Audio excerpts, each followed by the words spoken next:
columna y baluarte de la verdad, edificando con sana doctrina a la Iglesia de Cristo.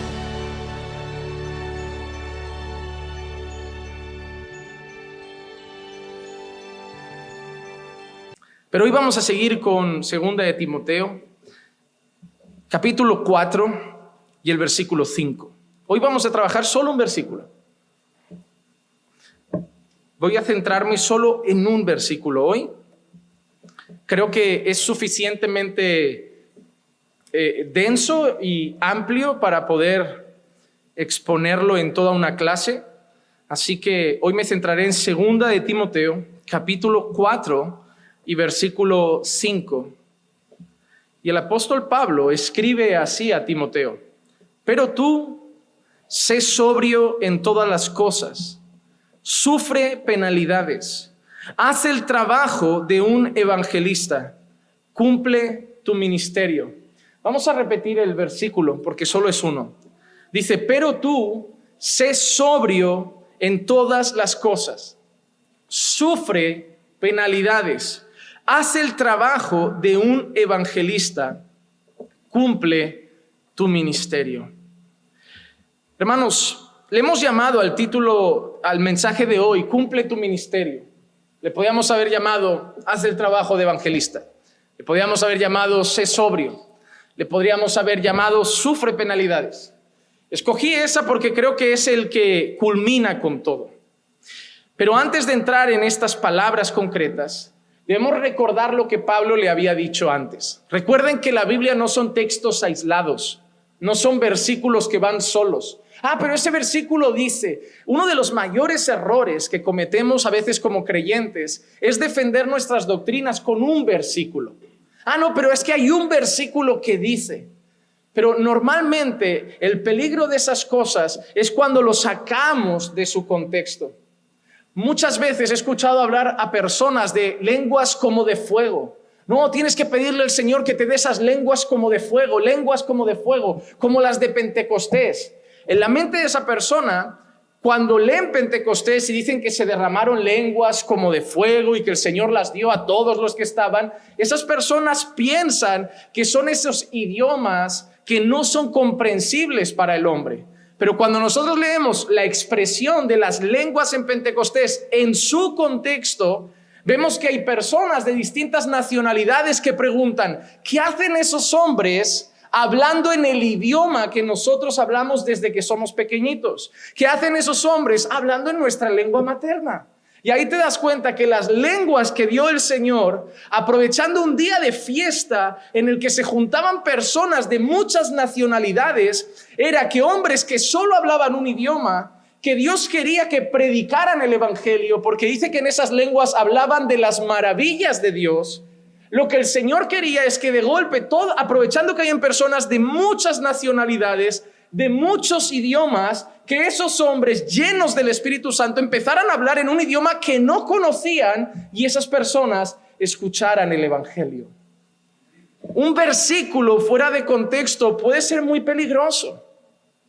Todo lo puedo en Cristo que me fortalece se ha usado para hacer exámenes. No, que te vaya bien el examen. Recuerda, todo lo puedes en... No, voy a una entrevista de trabajo. ¡Ánimo! Todo lo puedes en Cristo. Está bien, yo sé que Cristo nos da ánimo, Cristo nos da gozo, Cristo es nuestra esperanza, Cristo es nuestra seguridad, pero ese texto no tiene nada que ver con un examen, ni con presentarse al teórico del carnet de conducir. Ese texto es Pablo diciendo que ha sufrido muchas penalidades, que ha pasado por la prisión y que todas las pruebas y dificultades las ha podido superar en Cristo que le fortalece. Ya no estamos bajo la ley, sino bajo la gracia. Son versículos, pero que la gente los arranca y empieza a hacer su propia idea y doctrina de esos versículos. Por eso nosotros cada vez que enseñamos algo, tenemos que recordar dentro de dónde está esto. Nuestro texto, por ejemplo, empieza con ¿qué frase? ¿O con qué palabra? Pero tú. Oye, ese pero tú tiene un sentido muy claro, es un contraste. Es como decir, Juanma, esa persona es así, pero tú eres así. Esa persona hace esas cosas, pero tú haces esas cosas. Ese niño se porta así, pero tú te tienes que portar así. Ese pero tú es un contraste. Es un contraste. La pregunta antes de entrar en esto es un contraste ¿con qué? Con lo que había dicho antes. Pablo había estado hablando a Timoteo de que debía predicar la palabra en todo tiempo. Insta a tiempo y fuera de tiempo, redarguye, exhorta con toda paciencia. Pablo le había dicho a Timoteo que debía centrarse en predicar la palabra de Dios, predicar la sana doctrina. ¿Por qué? Porque vendrían tiempos en que las personas no soportarían la sana doctrina, las personas tendrían comezón de oír, las personas se amontonarían y serían maestros conforme a sus propios deseos, y las personas apartarían sus oídos de la verdad y se volverían a los, ¿quién lo recuerda? Mitos, buenos alumnos, mitos. Entonces, claro, Pablo le está diciendo a Timoteo, voy a coger esa práctica. Cada día de estudio, los 10 primeros minutos haremos preguntas para ver qué tan fresca tenemos la lección pasada. Eso está bien, eso está bien. Es bueno para ir memorizando las lecciones. La idea de los estudios no es que aprendas, te vayas y se te olvide. La idea de los estudios es que al final aprendas mucho y lo retengas. Entonces, Pablo le había dicho que había personas que iban a predicar una falsa doctrina, personas que ya no estarían en la verdad, personas que ya no enseñarían la verdad. Incluso hablaba de malos hombres que se introducirían encubiertamente en la iglesia y tantas otras cosas. Y es ahí donde hace el contraste, pero tú. Es decir, Timoteo, esas personas van a predicar mentiras, pero tú. Timoteo, esas personas son falsos creyentes, pero tú. Timoteo, esas personas solo buscan hacer el mal, pero tú. Timoteo, estas personas no aman la doctrina, pero tú. Timoteo, esas personas no le dan importancia a las sanas palabras que has aprendido, pero tú. Pablo le está diciendo a Timoteo, hay mucha gente alrededor tuyo que va a caminar mal. Hay mucha gente alrededor tuyo que va a enseñar mal. Hay mucha gente alrededor tuyo que va a ser hipócrita. Hay mucha gente alrededor tuyo que va a ser un falso creyente. Hay mucha gente alrededor tuyo que no va a estar bien en la fe. Hay mucha gente alrededor tuyo que solo va a ser una piedra de tropiezo en el pueblo de Dios. Pero tú tienes que ser distinto. ¿Y sabes qué? Eso sirve para nosotros. Porque siempre estamos pendientes de los que están mal. Como que, hermanos, es cierto, nos gusta encontrar gente que está mal para no tener que estar nosotros bien. Si yo me pongo al lado de alguien que no ora, si yo oro 15 minutos al día, yo soy un hombre de oración. Si yo me pongo al lado de alguien que no le gusta congregar, con que yo vaya el domingo, ya está bien. Si yo me pongo al lado de alguien que aborrece al pastor, con que yo le salude con respeto, yo ya estoy más que satisfecho. Nos gusta encontrar a alguien a veces que anda muy mal para que andando medio bien consideremos que estamos espectaculares ante el Señor. Pero hermano, te voy a dar un consejo. Si quieres crecer en la fe, no te pegues a las personas que están mal, porque nunca te van a mover a crecer. Los que están mal siempre te van a hacer ir para atrás. Es como, ¿para qué correr tanto? ¿Para qué congregar tanto? ¿Para qué orar tanto? ¿Para qué de esto si ya puedes orar en casa? ¿Para qué ir a la iglesia si ya puedes tener tu relación? Y te van a echar para atrás. Hermano, antes de seguir te doy un consejo. Pégate a esas personas que sean mejores que tú. Pégate a las personas que vivan en mayor santidad que tú. Pégate a personas más obedientes al Señor que tú. Pégate a personas que oren más que tú. Pégate a personas que lean la Biblia más que tú. Pégate a personas que sean más piadosas que tú. ¿Sabes por qué? Porque te van a empujar a crecer. Te van a decir, hermano, tienes que orar más. Hermano, ven al culto. No, hermano, no se puede faltar. No, hermano, hay que tener comunión con la iglesia. No, hermano, hay que estar. Te van a empujar. Te van a hacer bien, es incómodo, porque son los que molestarán a tu carne, pero te llevarán a estar mejor con el Señor. Tú no necesitas gente que te deje cómoda en tu vida espiritual. Tú necesitas gente que te haga crecer en el Señor. Busca personas que te arrastren para arriba, no que te dejen para abajo. Hermano, necesitamos buscar personas que nos animen a pegarnos más a Dios. Nunca nos conviene estar con gente que nos deje estar satisfechos. en nuestra relación con el Señor. Hermano, ni yo, ni tú, ni nadie todavía está todo lo bien que puede estar con el Señor. Nadie. Todos los que estamos en esta sala y en cualquier sala donde se esté hablando del Señor ahora pueden estar mejor con Dios. No te conformes en tu vida espiritual. Somos inconformistas con el salario, somos inconformistas con el trabajo, somos inconformistas con nuestro nivel de vida. Hermanos, si hay algo en lo que debemos ser inconformistas, es en nuestra vida espiritual. Hermanos, demos gracias por el trabajo que tenemos, demos gracias por la casa que tenemos, demos gracias por el estilo de vida que ya Dios nos ha provisto, pero seamos inconformistas con nuestra vida de oración, seamos inconformistas con nuestra relación con la iglesia, seamos inconformistas con las cosas espirituales. ¿Te has dado cuenta? Solo somos inconformistas con lo material y muy conformistas con lo espiritual. No, alrededor tuyo va a haber gente que los vas a mirar y vas a decir, bueno, yo estoy mejor que esos son malos, yo tampoco soy tan bueno, pero tampoco estoy tan mal. Pero Pablo no mira así a Timoteo. Timoteo, todos esos están mal, pero tú tienes que marcar la diferencia. Ese pero tú es un contraste.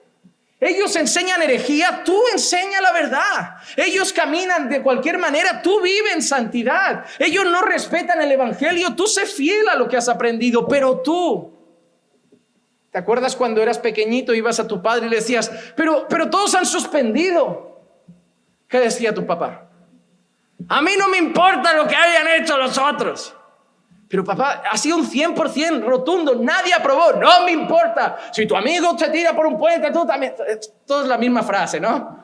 Todo es la misma frase. Todos tenían un amigo que si se tiraba por un puente, tú también te tiras. Hermano, a Dios no le vale que digamos, Señor, es que todas las iglesias están igual. Es que hoy los cristianos están así. Pues, pero tú marca la diferencia. Hermano, ese pero tú, yo lo siento firme encaminando por fe. Allí donde veo, yo no digo, somos la única iglesia buena. Claro que no, hay un montón de iglesias sanas, hay un montón de iglesias bíblicas, pero hay una cosa que es cierta y la Biblia lo deja muy claro, son una minoría. Son una minoría. Dios no tiene una mayoría fiel. Siempre cuando habla de fieles, habla de un remanente. Y la realidad es que cuando pones en una balanza iglesias de buena doctrina e iglesias de mala doctrina, pesa mucho más lo malo. Son muchos los que van a ir por el camino amplio y la puerta espaciosa. Y son pocos los que irán por el camino angosto y la puerta estrecha. Hermano, no podemos mirar cómo están las otras iglesias. No podemos mirar cómo están los otros creyentes. No podemos mirar cómo está la mayoría. Porque el Señor nos dice, pero tú, vosotros marcad la diferencia. Es que la mayoría hoy vive así. Vosotros no. Es que la mayoría hoy ya predica de otra manera. Vosotros seguid firmes. Hermano, cuidado con dejarse llevar por las multitudes.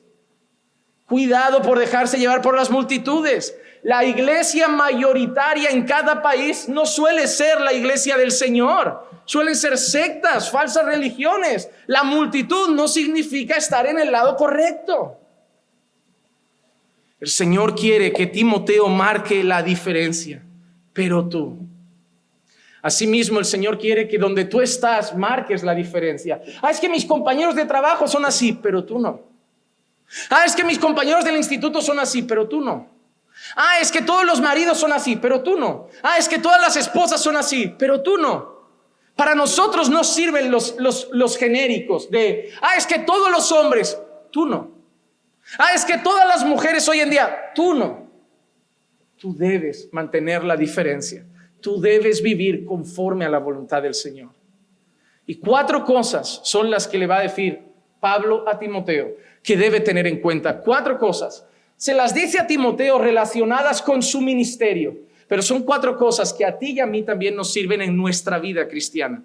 Primera cosa que le dice, pero tú sé sobrio, pero tú sé sobrio. La palabra sobrio en este contexto, la palabra griega se pronunciaría nefo. Es una palabra que se usa para referirse a abstenerse de vino.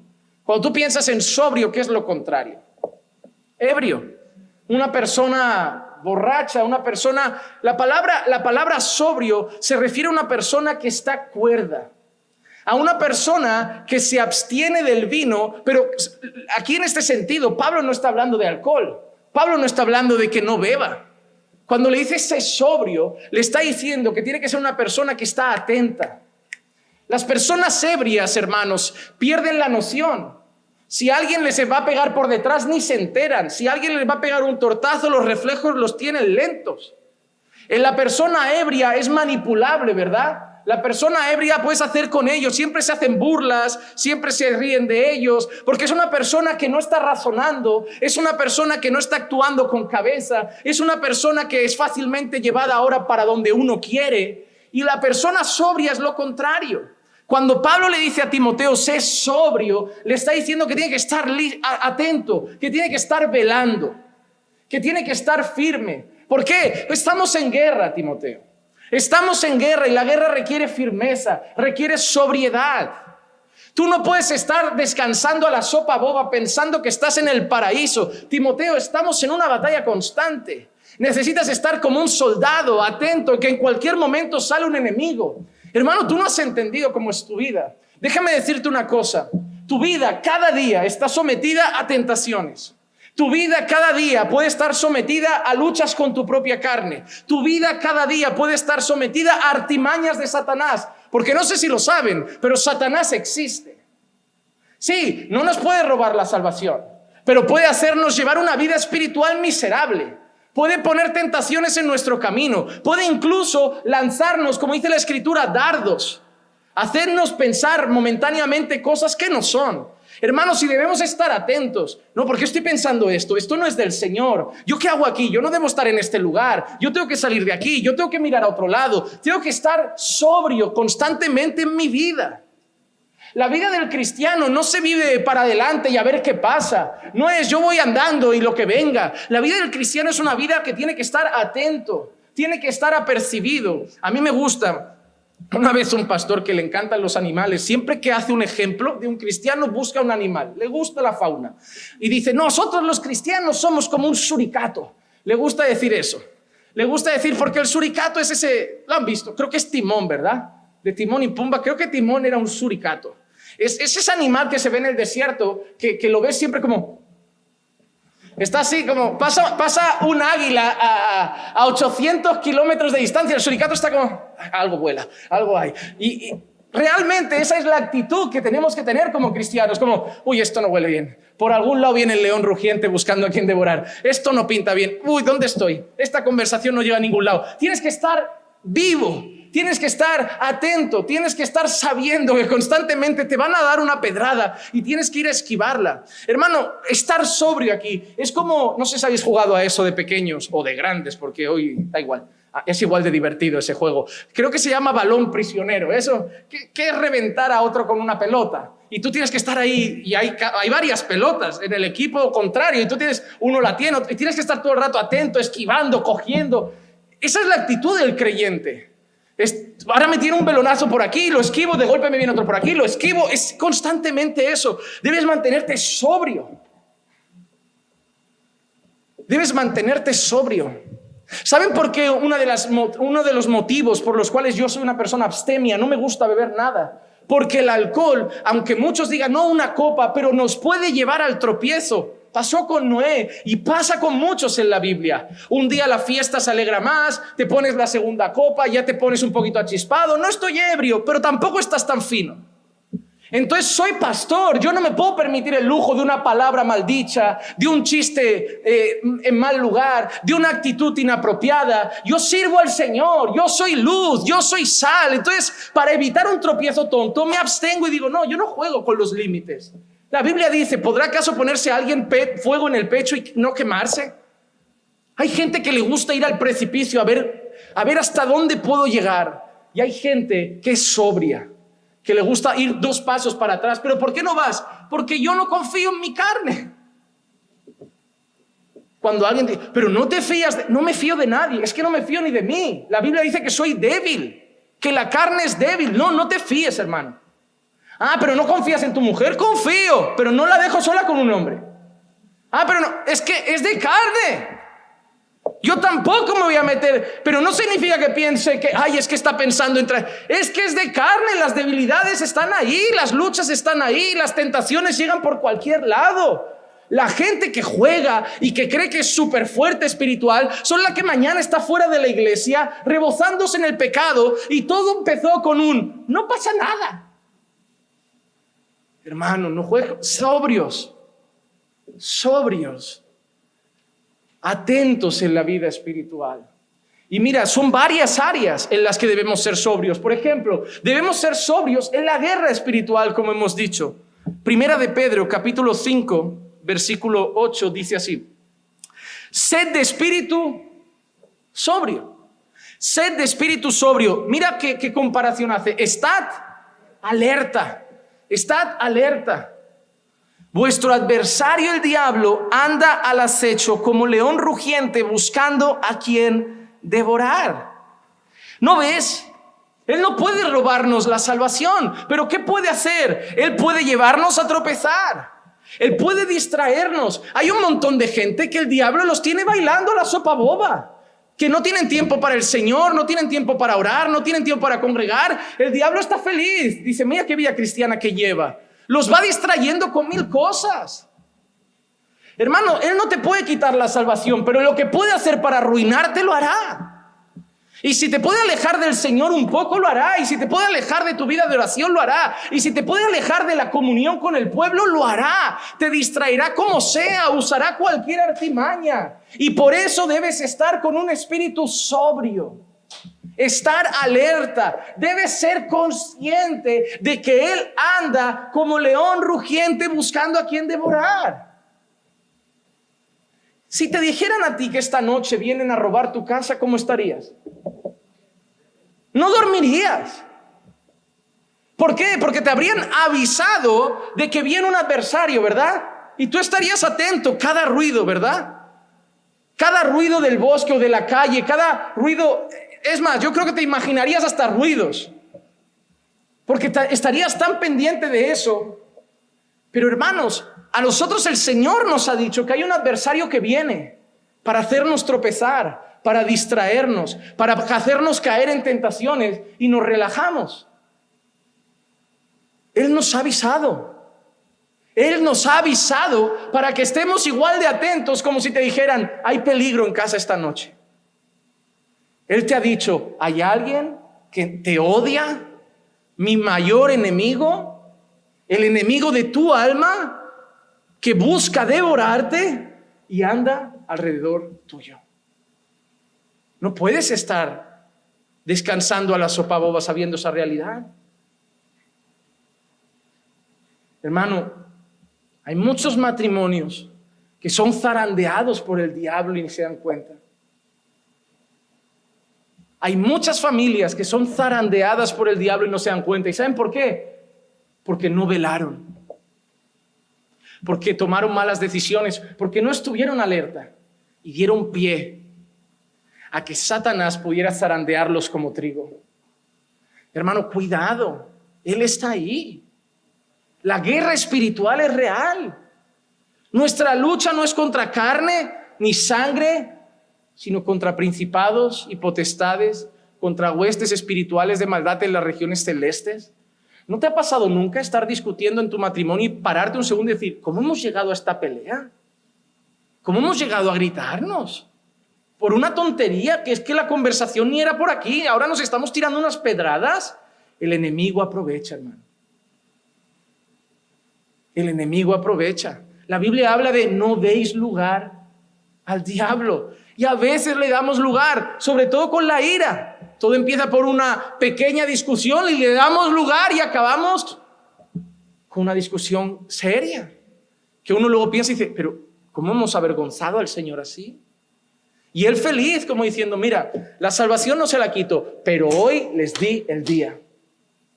Y hoy hice una rajita en su matrimonio. Y hoy avergonzaron al Señor. Debemos estar sobrios, con un espíritu sobrio en cuanto a la guerra espiritual. No hay que tenerle miedo, porque solo hay una cosa que tenemos que hacer en la guerra espiritual: resistir. La Biblia dice, resistid al diablo y él huirá de vosotros. Cuando puedes percibir cualquier cosa, lo único que tienes que hacer es mantenerte firme en el Señor. Sométete al Señor. Es la manera de resistir al diablo. Y él huirá. Pero debemos estar sobrios. ¿En qué otra cosa debemos estar sobrios? En la oración. En la oración, hermanos. ¿Cuántos quedan sobrios en la oración? Primera de Pedro 4:7. Mas el fin de todas las cosas se acerca. Sed pues prudentes y de espíritu sobrio para la oración. Déjenme decir algo, y yo no sé si estarán de acuerdo. Es algo personal. Pero lo primero que se apaga en la vida de un creyente cuando empieza a ir mal es la oración. Pueden ver prédicas en YouTube. Pueden ponerse alabanzas todo el día. Y hasta pueden ir a los cultos. Pero cuando la relación con Dios empieza a cojear, el área del piloto que se enciende del coche, del navegador de alerta, es la oración. Es la oración. Porque te digo más, porque puedes escuchar 1000 prédicas y no cambiar en absoluto. Porque puedes leer 1000 libros y no cambiar en absoluto. Pero no puedes pasar 1000 horas ante la presencia del Santo Dios y no cambiar. Es así de sencillo. Puedes leer libros que hablan de Dios y no estar con Dios. Puedes escuchar prédicas que hablan de Dios y no caminar con Dios. El cambio en una vida se da no sabiendo de Dios, estando con Dios. Y por eso debemos tener un espíritu sobrio para la oración. Como alguien dijo una vez, cuando no tenemos ganas de orar, es señal de que debemos orar más. Hermano, me gusta decir esta frase a la iglesia desde hace años. La Biblia no dice orad cuando os apetezca. La Biblia dice orad sin cesar. Pastor, perdí las ganas de orar. Ora sin ganas, es la respuesta que siempre doy. No vas al trabajo sin ganas. No llevas a veces al niño al cole sin ganas. No estás haciendo la comida en casa sin ganas. Pues ora sin ganas. Ya volverán. Ya habrán días mejores. Pero no pierdas tu tiempo con el Señor. Es que parece que no sirve porque... Ven, ahí es cuando entra el diablo y hay que ser sobrio. Porque la mente te empieza a decir estas cosas. Pero para orar así, ¿de qué vale? Pero si oro y oro de cualquier manera, ¿de qué vale? ¿Verdad? Te empiezan esos pensamientos. Todo para convencerte, no ores. ¿Tú crees que eso viene de Dios? Claro que no, hermano. Seamos sobrios. Seamos sobrios. Todo pensamiento que te convenza de no sigas yendo a la iglesia, no ores, no viene de Dios. Y el deseo de Dios es que estemos unidos, que oremos, que practiquemos disciplinas espirituales. Cualquier otro pensamiento no viene de Él. ¿Cómo Dios va a convencerte de que no estés con Él? Pero no somos sobrios. Damos lugar a esos pensamientos, nos creemos la mentira, que es una de las principales armas de Satanás. Él es el Padre. Y cedemos. Sobrios en cuanto a la guerra espiritual, sobrios en cuanto a la oración. ¿Por qué? Porque la sobriedad es la principal diferencia entre el impío y el creyente. Primera de Tesalonicenses, capítulo 5, versículos 4 al 6.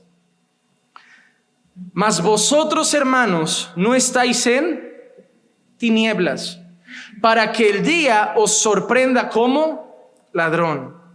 Porque todos vosotros sois hijos de la luz e hijos del día. No somos de la noche ni de las tinieblas. Por tanto, no durmamos como los demás, sino estemos alerta y seamos. ¿Quiénes son los demás? ¿Quiénes duermen? ¿Con quién nos está comparando? ¿Luz y?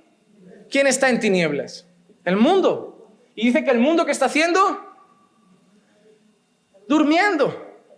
No está pensando en el Señor. No está pensando que va a haber un juicio, ¿verdad? No está pensando que Cristo viene. No está pensando que cualquier día, nadie sabe el día ni la hora, pero los creyentes sabemos algo. Que Él viene. Que Él viene. Hermanos, esto es solo una teoría mía. Cuando yo estudiaba hace tiempo, hablaba con un pastor. No hay nada mejor entre pastores que especular de cosas. De ¿por qué crees que Dios dijo esto? Inventarte cosas, porque si no está, no hay que inventarlo. Pero voy a hablar de una de mis especulaciones. Yo amo especular, amo especular. Clicia sabe eso, que a veces estoy viendo algo en la calle y digo, yo creo que el vecino ha comprado, ha hecho... Y me dice, ¿pero de dónde sacas toda esa película? Digo, yo tengo una imaginación fértil. Hermanos, yo creo que el Señor no dijo el día ni la hora porque sabe que somos tan pecadores que hubiéramos estado a la sopa boba hasta el último momento. Estoy convencido. No puedo decir que lo dice el Señor ni que es palabra de Dios, pero por ver cómo es el pueblo cristiano, que tiende a relajarse, que solo busca cuando alguien aprieta o cuando hay una necesidad, que normalmente tiene caídas. Yo me imagino que el Señor se hubiera dicho, yo vengo el 20 de diciembre de 2023, pues si yo estoy desviadito el 2020, 21 y 22, no pasa nada, mientras me afirme en noviembre del 2023. Es que me veo que algunos vivirían así, dejándolo todo para el final, porque somos así los seres humanos.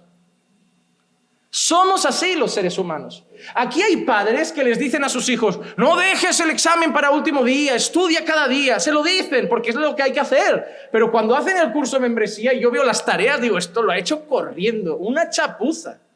Digo, ¿con qué cara le dicen a los hijos que estudien cada día, que sean constantes, que no lo dejen todo para el final? Y luego hacen esas chapuzas, como lo tengo que hacer, lo hago ya de cualquier manera. Porque el ser humano es así. El ser humano es así. Y nosotros solemos ponernos las pilas cuando llega el día. Por eso, desde que el Señor se va, los discípulos ya empiezan a decir, el día llega, para que estemos constantemente alerta. Pero ¿cuándo vienes? A ver, más o menos, así una fecha, tampoco digo exacto, pero el mes, no lo sé, ni yo. Ni los ángeles, solo el Padre. Pues ¿qué hacemos? Hay que velar cada día. No, pero ¿y si hoy es el día que viene? Porque esa es la actitud. La noche no espera al Señor. Los de las tinieblas no aguardan su venida, no piensan en el juicio. Pero nosotros tenemos un montón de palabras que nos dicen que cada uno será juzgado conforme a lo que haya hecho. Y un montón de cosas que nos dicen, yo no puedo vivir de cualquier manera, yo tengo que estar atento, yo tengo que estar velando, el Señor viene en cualquier momento, Jesucristo regresa, yo tengo que estar velando, yo no puedo ser como los discípulos que se quedaron dormidos en Getsemaní. Antes de pasar a la segunda palabra de Pablo, déjame preguntarte algo, ¿cómo andas de sobriedad? Hemos hablado de ser sobrios en cuanto a la guerra espiritual, hemos hablado de ser sobrios en cuanto a nuestra vida de oración y hemos hablado de ser sobrios en general en cuanto a nuestra relación con Dios, estar velando. Déjame preguntarte, ¿cómo andas de sobriedad? ¿Estás viviendo tu vida cristiana a la sopa boba, tranquilo, como si estuvieras en el mismo paraíso, o eres consciente de que hay una guerra y estás viviendo apercibido? Déjame decirte algo, y yo quiero que te examines a ti mismo. Yo no voy a decir nada, ni vengo para juzgar tu vida, pero quiero que la juzgues tú. Tu condición hoy con Dios puede ser fruto de que no hayas sido sobrio. Tu situación matrimonial hoy puede ser fruto de que te hayas relajado. Sabéis, muchos de vosotros, que sí. Se fue enfriando, ¿verdad? Se fue enfriando, se fue enfriando. A veces fue por unas vacaciones. Me fui de vacaciones, no congregué, le dije al pastor, es que no hay iglesias sanas. Y no congregué y volví ya medio tocado. Luego se me junta la pandemia, el no ir a la iglesia me afecta, no cultivé mucho mi relación personal. Y ahora la verdad, pastor, estoy que me arrastro. Cuando no somos sobrios pasan esas cosas. Hermano, yo mañana es posible que pase una mala noche, que me despierte cansado, que me despierte con mucha pereza, porque no haya dormido bien, pero una cosa sé, no importa cómo haya sido la noche y no importa lo cansado que me levante, tengo que leer la palabra, tengo que pasar tiempo con el Señor. Porque si dejo ese día como venga, hoy me lo tomo de vacaciones, al día siguiente no me apetece más. Y a muchos les ha pasado eso porque no fue un día, fue uno y otro y otro y otro. Y hay gente que está en la iglesia y puede pasar tranquilamente semanas sin orar porque fue dejando al enemigo, a la carne, al mundo, las distracciones, y al final se siente en la iglesia raro. Y empieza a venir a la iglesia, ve gente que crece, él va para atrás o ella va para atrás, ahí empieza el enemigo, como digo, si no somos sobrios, esto ya no es lo que era, ya no me siento cómodo, este ya no es mi lugar, y ahí empiezan las cosas. Ya no quiero ir a la iglesia, voy a empezar de cero porque creemos que si empiezo de cero en otro, eso es el problema, No, hermano, no, sobriedad, por favor, sobriedad. Recupera tu vida de oración, recupera tu tiempo devocional con la palabra, vuelve a cuidar a tu familia, vuelve a cuidar tu matrimonio, vuelve a buscar al Señor con fervor. Estamos en guerra y el enemigo, cuando apunta, tarda en disparar, pero no falla. No falla. La serpiente da vueltas y vueltas y vueltas. Parece que el ratón no le hace ni gracia, pero cuando va por él, lo engancha. Satanás no te va a estar intentando morder todos los días, pero puede estar tranquilo. Algo que tiene Satanás es que no tiene prisa. Y como le des un hueco, como deis lugar al diablo, como dice Pablo, puede hacer mucho daño. Vuestra carne os puede hacer mucho daño. El mundo os puede hacer mucho daño. Porque, hermanos, ya lo hemos aprendido. No tenemos un enemigo, tenemos tres. La carne, el mundo y Satanás. No podemos estar tranquilos, debemos estar sobrios. Por eso lo primero que le dice Pablo a Timoteo es, pero tú sé sobrio. Sé sobrio. Segunda cosa, sufre penalidades. Sufre penalidades. Ahí no nos vamos a detener mucho porque la palabra, el llamado a sufrir, es algo que Pablo ya ha hecho mucho en la carta. Ya ha hablado a Timoteo mucho a sufrir. No solo en la segunda, sino en la primera también le avisa de esos sufrimientos que pasarán por el ministerio. Pero yo quiero explicar un detalle importante sobre ese concepto de sufre penalidades. Hay dos maneras de entender el sufrimiento. Podemos pensar que Timoteo está quieto y le golpean, le pegan, y Pablo le dice, sufre. Es como si te estuvieran pegando una paliza y te dicen, aguanta, resiste, aguanta la paliza, aguanta los golpes. Pero eso no es lo que Pablo quiere decir ahí. La actitud de sufre penalidades muestra a una persona que sufre mientras anda. Sufre mientras actúa. Es un sufrimiento activo. Lo que Pablo le está diciendo es, conforme vayas viviendo, Timoteo, te van a ir dando golpes, traiciones, puñaladas. Sigue trabajando, sigue sirviendo, sigue soportándolo. No te pares, tú sigue adelante. Es como si fueran esos programas de risa que hay un montón de obstáculos que tú vas corriendo y te tiran una pelota y te hacen otra y tú tienes que seguir y tienes que seguir. Eso es lo que Pablo le está diciendo. Timoteo, vas a empezar el ministerio, vas a empezar a andar, de golpe uno te apuñala por la espalda. Sigue, Timoteo, sufre pero anda, no pares, anda. De golpe la iglesia se divide. Mira a Cristo, sigue adelante, anda. Y de golpe ahora llega un falso maestro, revoluciona, quiere engañar a un grupo, vuelve, refuta, enseña, pero anda, sufre y anda. No te quedes parado, Timoteo. Eso es lo que le está diciendo Pablo a Timoteo. No podemos ver llegar el sufrimiento y... No, esa no es la actitud. Esa no es la actitud que quiere Pablo. No quiere que nos victimicemos. Ay, soy cristiano y sufro. Espabila, todos sufren. Todos sufren y hay que seguir andando. Y hay que seguir predicando. Y hay que seguir enseñando. Imagínate, pastor, han dicho eso de usted.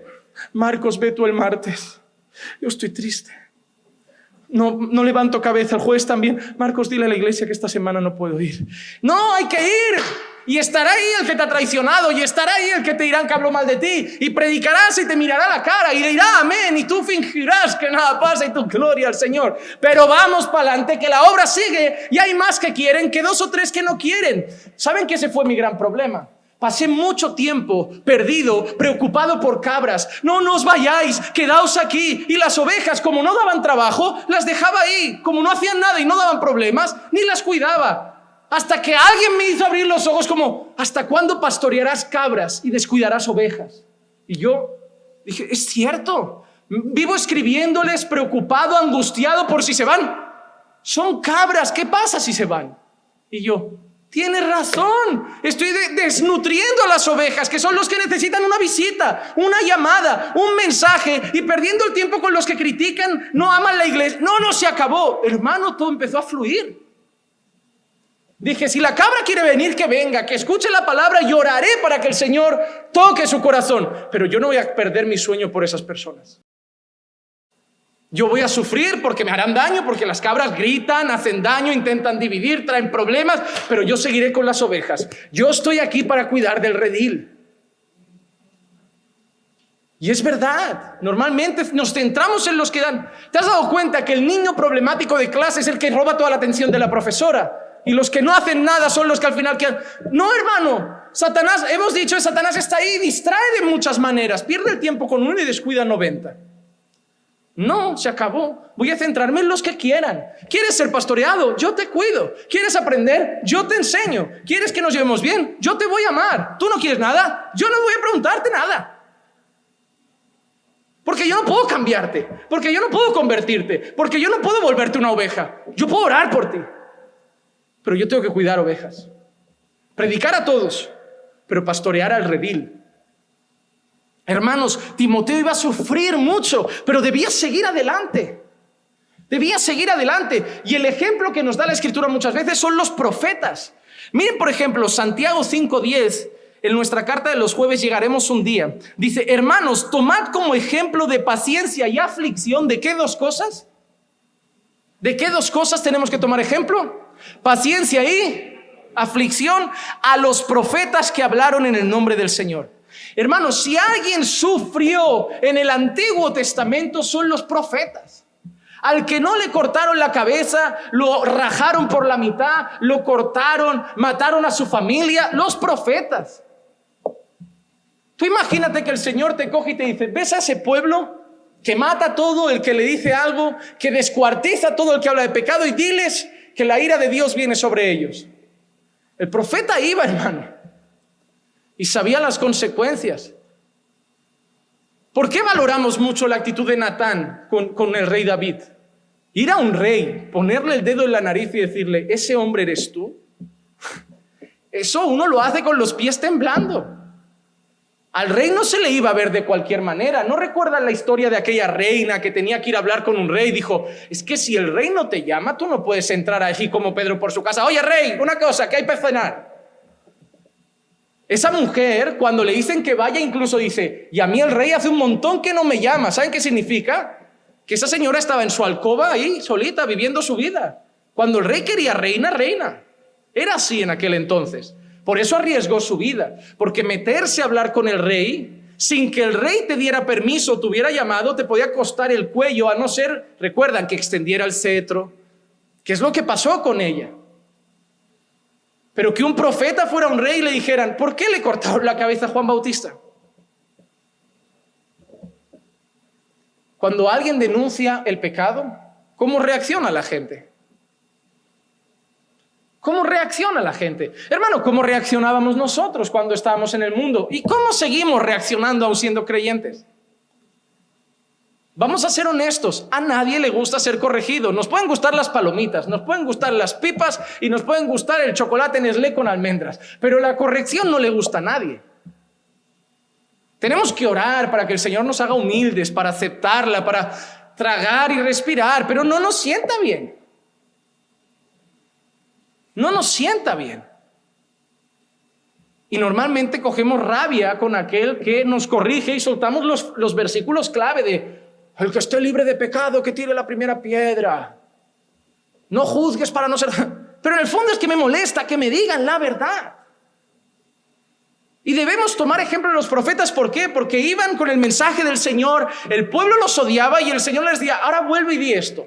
Y ahora vuelve, pero Señor, es que me matan. Da igual, vuelve y di esto, vuelve y di esto, vuelve y di esto. Y ellos iban y fueron un ejemplo de paciencia y de aflicción, porque había momentos que el pueblo estaba de tal manera que el profeta podía decir, yo me largo, yo no merezco esto, yo no vivo con esta gente, pero seguían ahí.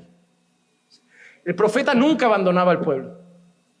El pueblo podía estar todo de patas arriba, pero el profeta seguía hablando, porque el profeta sabía que solo la palabra de Dios podía transformar esa situación. Solo la palabra de Dios. A mí si alguien me viene y me dice, ¿por qué sigue viniendo esa persona si no es creyente? ¿Qué prefieres, fuera sin escuchar o dentro y escuchando? A mí no me molesta. No va a ser miembro, no va a participar en nada, pero déjalo que escuche. El valle de huesos secos. Cualquier día Dios levanta un gran ejército. Yo prefiero ahí. Sé que no es hermano, sé que no es miembro, pero Dios puede tocar el corazón. Y vamos a seguir predicando con paciencia y soportando con paciencia la aflicción. Como ejemplo los profetas. Pero no solo los profetas fueron un ejemplo, el propio Pablo también lo es. Segunda de Timoteo 2:9, que ya hemos pasado por ahí, dice, por el cual sufro penalidades. Él le ha dicho a Timoteo, sufre penalidades, y él mismo dice que él ya las ha sufrido, hasta el encarcelamiento como un malhechor, pero la palabra de Dios no está presa. Si alguien supo sufrir por causa de Cristo fue Pablo. Hermano, hay un par de escenas que a mí me encantan, las digo rápido por causa del tiempo. La primera, una vez Pablo estaba predicando en un lugar y lo frieron a pedradas. Pedradas.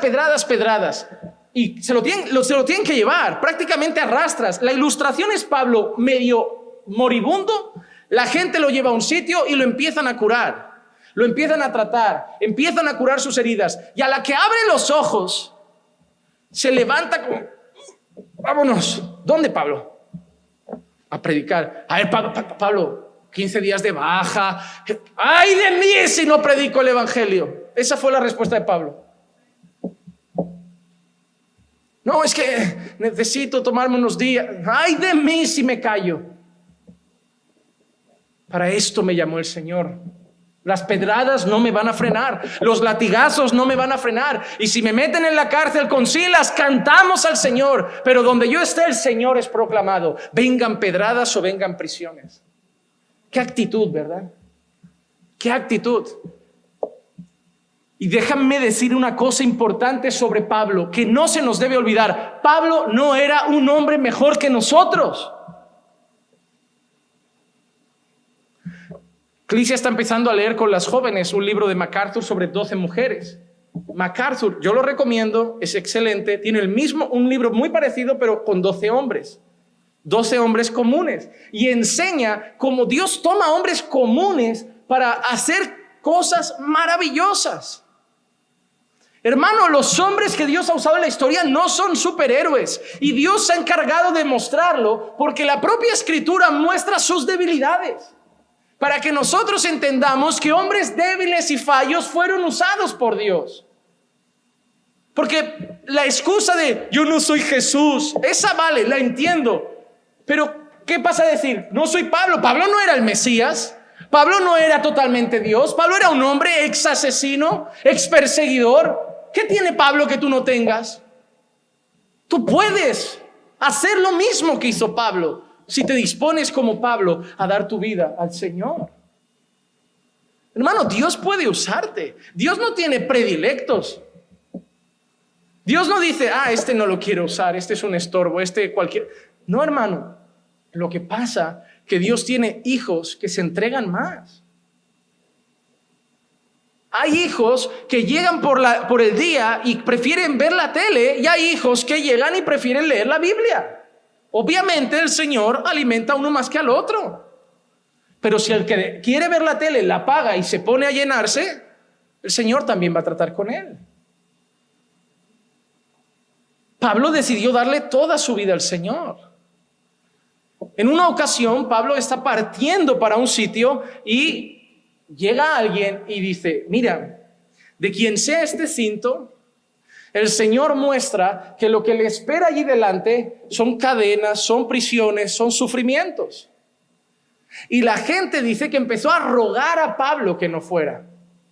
Esa escena es muy parecida a la actitud de Pedro con Jesús cuando Jesús parte para la cruz. Pedro no quería perder a su maestro. Y en ese momento, sabemos que posiblemente influenciado por Satanás, intenta frenar la obra de Jesús.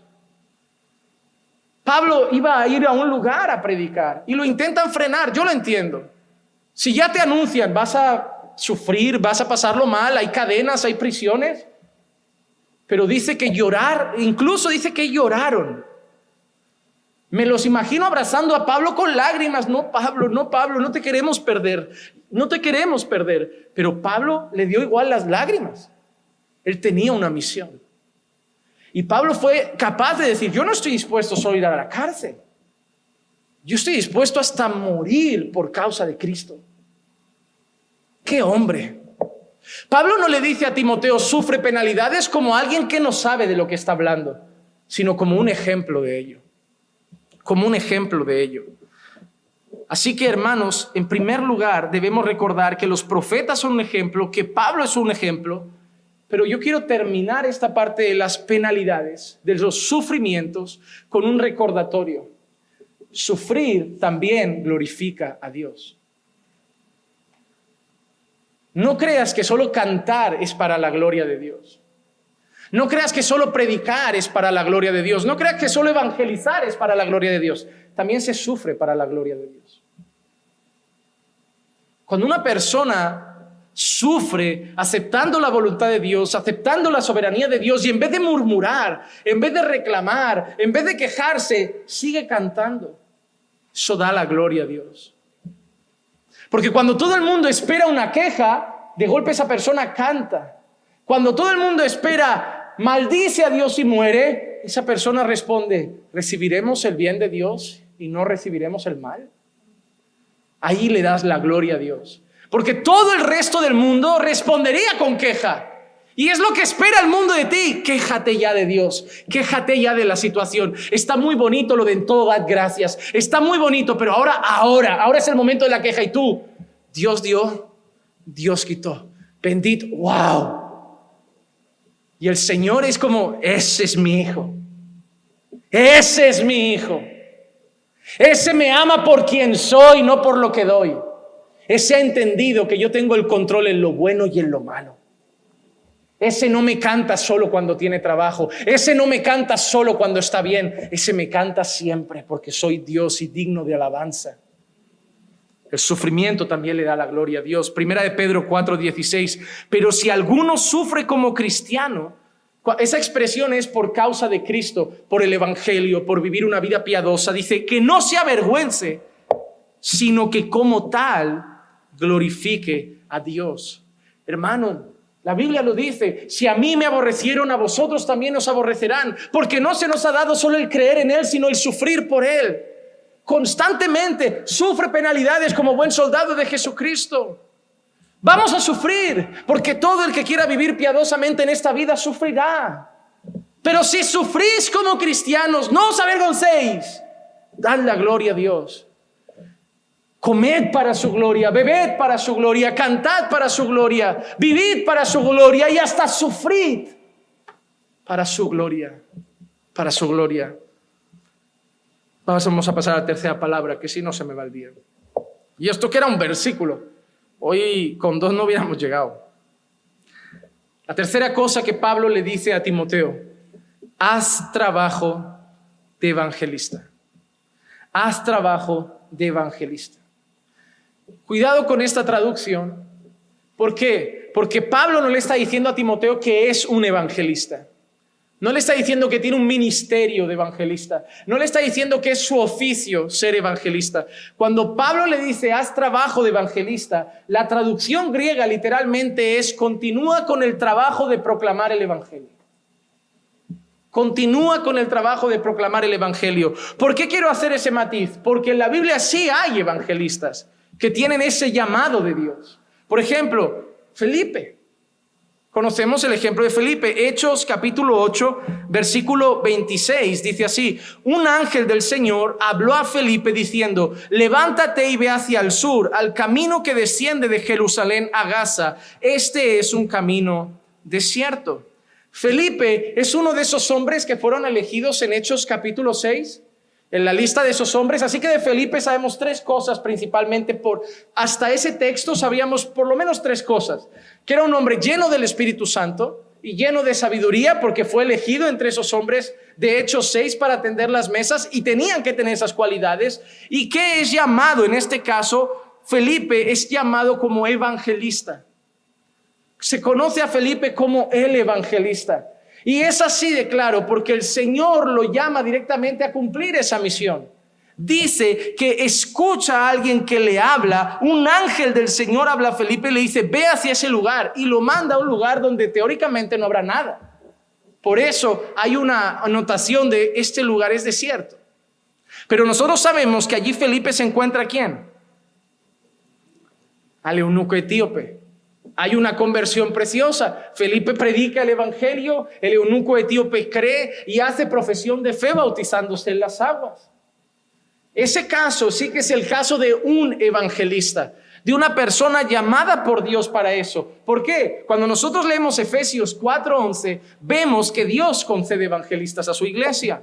Efesios 4:11.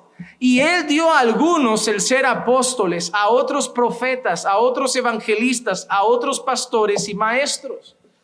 Así que dentro de los ministerios que Pablo menciona, nosotros sabemos que el fundamento de la iglesia son apóstoles y profetas. Ellos son el fundamento. La doctrina de la iglesia está sostenida por apóstoles y profetas, y encima todo el edificio está construido. Y entre los ministerios que Dios concede a la iglesia, entre los dones y regalos que Dios da a la iglesia, da evangelistas. Da evangelistas. Pero nosotros todos tenemos una misión. ¿Recuerdan Mateo 28, 19 y 20? Id pues y haced discípulos de todas las naciones, bautizándolos en el nombre del Padre y del Hijo y del Espíritu Santo, enseñándoles a guardar todo lo que os he mandado, y aquí yo estoy con vosotros todos los días hasta el fin del mundo. Así que debemos entender una cosa: la tarea de predicar el evangelio no es solo de los pastores, no es solo de los evangelistas, es una tarea de todos los creyentes. Voy a decir un par de cosas importantes. Número uno, y esto lo digo porque algunas veces ya me han preguntado esto: ¿qué pienso de los grupos de evangelismo? Me parecen excelentes que las personas se preparen para evangelizar, se capaciten para evangelizar y salgan para evangelizar, pero no son obligatorios. Y esto tenemos que tener claro: en la Biblia no los hay, porque el llamado es a los creyentes. Hay gente que comete un error. Como la iglesia tiene un grupo de evangelismo, yo no lo hago, pero mi iglesia ya lo está haciendo. Y si mi iglesia lo hace, indirectamente yo también, porque yo soy parte de la iglesia. Vuestra iglesia hay evangelismo, sí, tenemos un grupo, tú lo haces. No. Esto no es en plan, si él lo hace y es miembro de tu iglesia, vale porque lo hagamos todos. Ellos están haciendo su labor, está bien. ¿Por qué? Porque en esos grupos normalmente no sabes y te formas. En esos grupos normalmente te apoyas. En esos grupos normalmente unos se refuerzan a otros. En esos grupos normalmente unos se animan. ¿Por qué me parece en cierta manera algo positivo? Porque la gran comisión es la gran omisión. Porque normalmente nadie comparte el evangelio. Y al menos esos grupos animan a algunos a empezar a hacerlo. La realidad es que todos deberíamos hacerlo. No digo que todos deberíamos ponernos en una plaza. No digo que todos deberíamos hacerlo en el metro o en el tren o en el autobús. Pero yo no voy a llegar a los compañeros de trabajo tuyos. Yo probablemente jamás voy a comer con tu mamá. Yo probablemente nunca voy a llamar por teléfono a tu prima. Y probablemente nunca conozca a tu hermana. Pero tú sí. ¿Quién les va a hablar? ¿Quién les va a predicar? Si no evangelizamos, no es por falta de conocimiento y no es por falta de práctica. Si no evangelizamos, puede ser vergüenza. No deberíamos. Porque no me avergüenzo del evangelio, porque es poder de Dios para salvación de todo aquel que cree. Nadie se debería avergonzar de decir la verdad y el Evangelio es la verdad. Debería darnos vergüenza hablar de otras cosas, de ideas, de pensamientos, de filosofías, pero hermanos, no deberíamos avergonzarnos de la verdad. La verdad será rechazada y ese es el segundo motivo. Miedo al rechazo, miedo a las reacciones, miedo. Déjame darte una palabra de ánimo. No estamos en Corea, no estamos en la India, no estamos en China. A lo mucho te rechazan, pero no creo que nadie te pegue un tiro. No creo que nadie te corte el cuello. No creo que en T4 te peguen una paliza. Como mucho te dirán, lárgate de aquí, se burlarán, se reirán. Es el último, creo, rechazo que podamos recibir aquí en España. Nos debería dar un poquito de vergüenza saber que hermanos que sí están en la India, que sí están en Corea y sí están en China, sí están muriendo porque no lo esconden. Y nosotros tenemos miedo a que nos digan lárgate. Y el tercer motivo para mí principal, 1, vergüenza, 2, miedo. Y para mí el tercer motivo, y creo que es el más común realmente, que no nos importa. Que no nos importa. Y ese no nos importa lo definiría de esta manera. No amamos las almas. No amamos las almas. Porque me venís muchos a decir, ora por mi país, ora por mi padre que cogió el COVID, pero nadie me viene a decir, ora por el vecino que es inconverso. Porque normalmente nuestro amor se centra en nuestro entorno más cercano. Hermanos, si Cristo ha llegado aquí, debemos empezar a cultivar compasión por esas personas que no conocemos. Jesús tuvo compasión de nosotros. Y nosotros debemos amar esas almas. No te digo que los aceptes, que seas su mejor amigo, pero háblales. Ama su alma. Sé consciente de que se van al infierno y que tú tienes la única cosa que puede separar su alma del infierno a la gloria. Tú tienes el Evangelio. Si fuera tu madre y te dijeran está muriendo, correrías al hospital para darlo todo y que creyera aunque sea en el último segundo. Pero como no es nuestra madre, se habla mucho de en esta iglesia falta amor. Eso se dice mucho en las iglesias. Falta amor en todas partes. Falta amor a veces con los hermanos, falta amor con las esposas, falta amor con los hijos, falta amor con los padres y falta amor con los perdidos. Pero ¿sabes dónde falta el amor realmente? Eso solo es resultado de que falta el amor más principal. Porque nos falta más amor de Dios. Por eso vuelvo a la oración. Cuando vayas a orar al Padre, te va a insuflar su amor. Y vas a empezar, te digo una cosa, ¿sabes cómo se gana la batalla con la inmoralidad sexual? Cuando dejas de ver mujeres y ves almas. ¿Y sabes cuándo ves almas? Cuando pasas tiempo con Dios y te dice, eso es un alma, eso no es una muchacha, eso es un alma perdida. Tú no te debes masturbar, tú no debes ver pornografía, tú debes pensar que se está yendo al infierno y tú podrías predicarle. Empiezas a ver las cosas de otra manera. Parece que ya no ves carne, que ves lo de dentro. Y ahí es cuando empiezas a volverte como una persona como, ya no tengo esas luchas. Si las mujeres van vestidas igual, ¿qué pasa? No han cambiado las mujeres. Hermano, no vamos a impedir que se pongan los pantalones más largos y que no salgan con shorts y que no vayan con escote. No lo vamos a impedir, pero Dios va a cambiar nuestra manera de mirar el mundo. Jesús andó entre rameras y no codició ninguna. Podemos hacerlo, pero solo tenemos que empezar a mirarlas como Jesús. Él no veía una ramera para pedirle el precio. Él veía un alma a la que salvar. Así nosotros tendríamos que mirar a las mujeres. La única que debemos codiciar es la que nosotros tenemos como esposa. El resto son almas o son hermanas que necesitan ayuda espiritual o cualquier cosa a nivel espiritual, o son almas perdidas que necesitan salvación. Pero nosotros ya no veremos carne como el mundo ve. Volvemos a lo mismo. Cultivemos nuestra vida de oración. Todo cambia, hermano. Yo no dejé de ver pornografía cuando yo leí mucho sobre la inmoralidad sexual. Yo dejé de ver pornografía cuando el Señor cambió mi corazón. La teoría la sabemos todos. La teoría la sabemos. Todo el mundo sabe que la pornografía está mal. Todo el mundo sabe que la masturbación está mal. Todo el mundo sabe que esas cosas, si caemos, no es porque no lo sabemos. Porque no hemos sido transformados por el Señor. Hermano, te lo digo en serio, oremos más. Todos, yo también, oremos más. Y ya verás cómo tu matrimonio empieza a respirar paz, tu casa empieza a tener armonía. Hermanos, Dios sigue respondiendo las oraciones. Yo no sé si han dejado de creer en eso. El problema es que pedimos poco. De verdad, pedimos poco. Dios nunca ha dicho, te dejo solo que me pidas una cosa, o te dejo solo que hables conmigo 10 minutos. Por el contrario, Dios ha dicho, pídeme, todo el día, ora, clama, ruega, suplica, que yo te escucho. Y no lo disfrutamos. El mundo no sabe qué es ese privilegio. Nosotros tenemos libre acceso al trono de la gracia, y le decimos al trono de la gracia, no me apetece ir al trono de la gracia. La peli está entretenida. El trono de la gracia va a estar siempre.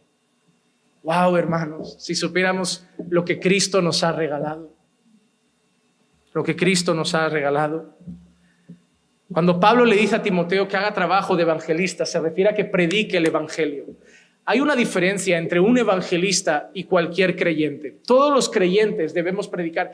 Lo voy a describir y no me adjudico esa frase porque me lo dijo un buen amigo. Yo le dije una vez, oye, Dios hace evangelistas, pero todos tenemos que evangelizar. ¿Cuál es la diferencia?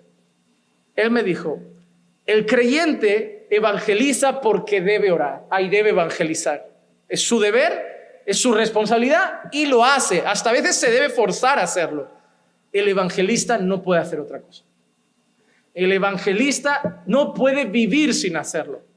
El evangelista ve oportunidades y donde hay un alma, ahí ve la necesidad de hablar, ahí ve la necesidad porque Dios lo ha llamado a eso. Todos tenemos una misión, el evangelista no tiene otra. El evangelista mueve su agenda y su vida en relación a una cosa, predicar el evangelio.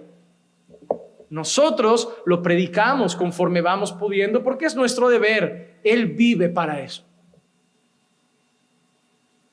Vosotros como hermanos os cuidáis unos a otros. Sois hermanos en Cristo. Yo vivo para eso.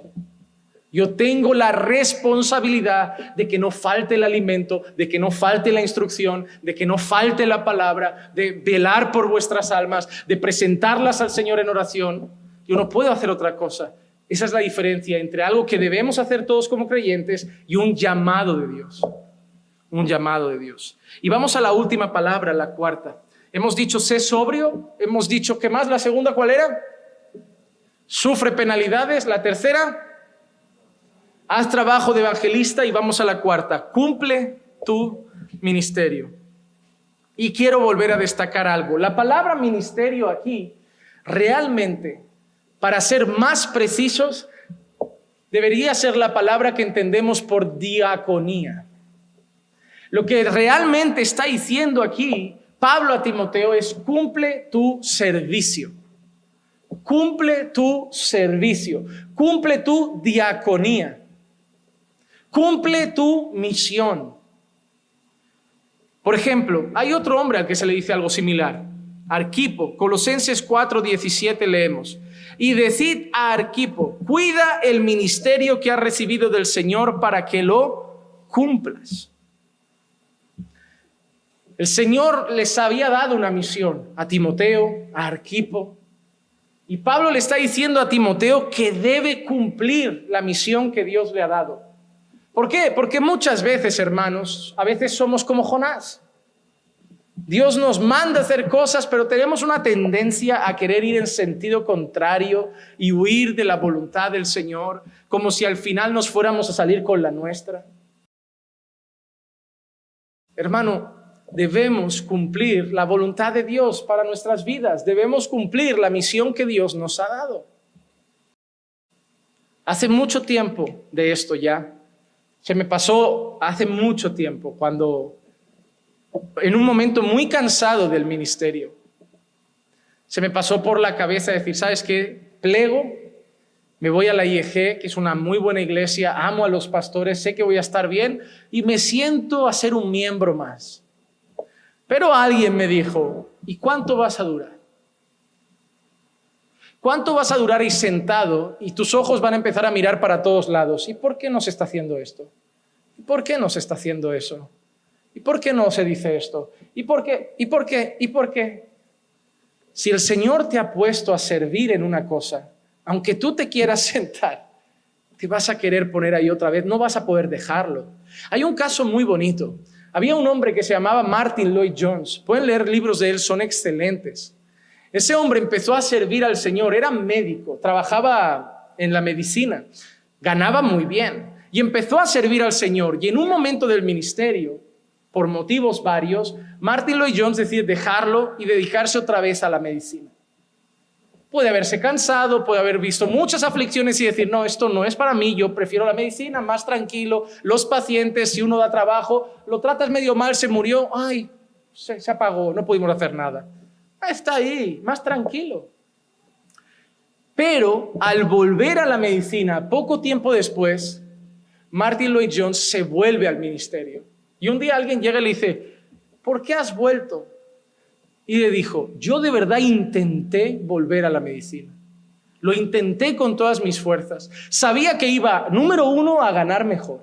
Número 2, a estar más tranquilo. Número 3, a tener mejores horarios. Y número 4, a tener menos dolores de cabeza. Pero no podía. Dios me empujaba y me decía, tu lugar es la capilla, tu lugar es la capilla, tu lugar es la capilla. Cuando el Señor te llama a algo, no puedes hacer otra cosa. No puedes hacer otra cosa.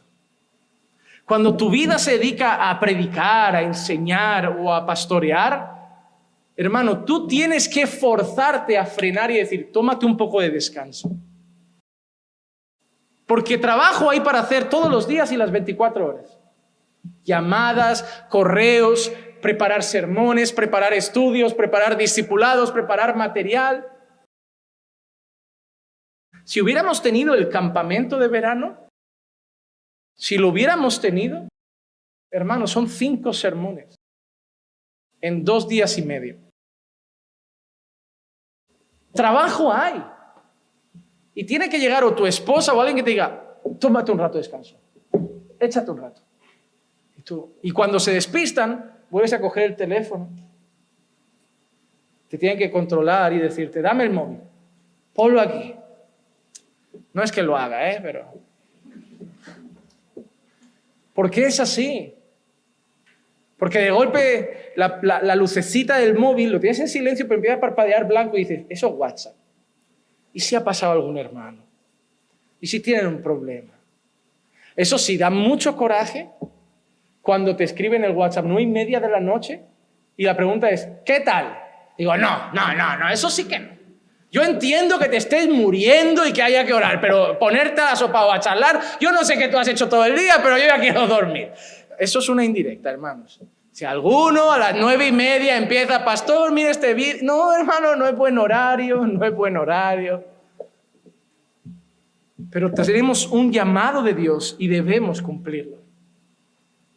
Muchos de vosotros no vais a ser pastores y no vais a ser evangelistas. Y muchos no seréis maestros. No todos pisaréis un púlpito, pero todos tenéis una misión. Muchos sois esposos, sois padres, sois hermanos en la fe, sois miembros de una congregación que tiene muchas cosas, se puede servir de muchas maneras. Y Pablo quería que Timoteo cumpliera su misión. ¿Por qué? No sé si lo recuerdan, pero Timoteo había tenido un problema. ¿Recuerdan este texto, 2 de Timoteo 1:6? Por lo cual te recuerdo que avives el fuego del don de Dios que hay en ti por la imposición de manos. Algo le había pasado a Timoteo que se había apagado. Se había apagado su fervor, se había apagado su servicio. Y Pablo le dice, avívalo. Y ahora termina diciéndole casi al final, cumple tu ministerio. Ya te he dicho que avives ese don. Ya te he dicho que recuperes el fervor. Ahora te digo, cumple la misión. Porque Pablo entendía que todo creyente es un siervo de Dios. Especialmente los ministros del Señor. Segunda de Corintios 4:5, porque no nos predicamos a nosotros mismos, sino a Cristo Jesús como Señor y a nosotros como siervos vuestros por amor de Jesús. Por amor de Jesús. Hermano, el Señor nos ha llamado a todos a servir, especialmente a sus ministros. Y me gusta que use esa palabra, siervos, porque nunca dejará que un pastor se enseñoree de la iglesia. La Escritura lo dice, que debemos cuidar del redil, no como enseñoreándonos de ellos, con amor, con paciencia, con mansedumbre, velando por sus almas, como quienes han de dar cuentas. Pero somos siervos. Así que Pablo le ha dicho a Timoteo que sea sobrio, le ha dicho a Timoteo que sufra, le ha dicho a Timoteo que haga trabajo de evangelista. Y le ha dicho a Timoteo que lleve su misión hasta el final y la cumpla. ¿Saben quién es el ejemplo de las 4 cosas? Cristo. Fue tentado en todo, pero sin pecado. Eso es sobrio, hermano. Fue atacado por el mismo diablo, no en el paraíso como Adán, en el desierto con hambre. Y se mantuvo firme porque estuvo sobrio. Si eres el hijo, no solo de pan vivirá el hombre. Y él siempre sobrio. No me la cuelas, no me engañas, no me la vas a liar. Número 2, ¿quién sufrió más que nuestro Señor? ¿Quién sufrió más con nuestro Señor? ¿Quién ha vivido en su propia carne lo típico de pastor? Estoy aquí para lo que necesite. Él tenía un Pedro que le decía, yo contigo hasta el final. Pedro, no, ellos sí, estos débiles, que no sé cómo has cogido estos 11. Tú y yo podíamos habernos comido el mundo. Pedrito. Pedro. Qué fácil se ve todo cuando estás entre creyentes. Ya verás cómo en vez de 11 hermanos tengas a 11 soldados alrededor. Ya verás cómo cambia tu argumento. Él supo lo que es ser traicionado, él supo lo que es ser negado por los suyos, él supo lo que es llegar solo al final. Él supo lo que es sufrir por nuestros pecados. Número 3, ¿cuál es la tercera cosa que le ha dicho Pablo a Timoteo? Haz trabajo de... ¿Quién predicó más que nuestro Señor? ¿Quién se dedicó más que nuestro Señor a llevar el evangelio por todas partes? Y finalmente le ha dicho, cumple tú. Lleva hasta el final tu misión. ¿Y quién la llevó hasta el final? Juan 17:4. Yo te glorifiqué en la tierra, habiendo terminado la obra que me diste que hiciera. La llevó hasta el final, hermanos. Cristo no dejó la obra a medias. Cristo se subió en aquella cruz y dijo, consumado es, punto y final. Vine para un propósito y está cumplido. Hay un momento muy bonito en la historia, no me voy a alargar en esto, pero que los discípulos miran a Jesús en medio de otro pueblecito y dice que en su cara se veía que iba a Jerusalén. Es como que estaba por otro lado, pero los ojos de Jesús ya miraban para allá arriba. Porque piensa que el lugar donde Cristo fue crucificado no se veía desde 10 metros, se veía desde lejos. Cristo podía estar en otra aldea y ya estar viendo el monte donde iba a ser colgado. Para allí que iba. Y nada lo frenó, hermano. Hermano, sé sobrio. Hermano, sufre por Cristo. Haz trabajo de evangelista y da fruto para el Señor. Juan 15:16. Vosotros no me escogisteis a mí, sino que yo os escogí a vosotros y os designé para que vayáis y deis fruto. ¿Para qué te ha escogido el Señor? Para que des fruto, hermano. Y no solo que des fruto, y que vuestro fruto permanezca, para que todo lo que pidáis al Padre en mi nombre, Él os lo conceda. Hermano, demos fruto para el Señor. Deseo de todo mi corazón, el corazón de un pastor hoy aquí arriba, deseo de verdad que hoy Dios haya hablado a tu corazón. Que hoy un punto, 2, 3, los 4, hoy hayan calado en lo más profundo de tu corazón y hoy llegues a casa diciendo, voy a tomar actitudes. Voy a modificar mi agenda, voy a organizarme mejor, voy a recuperar mi oración con el Señor. Voy a entregarme más a Cristo. Esa es mi oración hoy. Todo lo que hoy hemos hablado lo atesoremos y lo vivamos. Vamos a orar.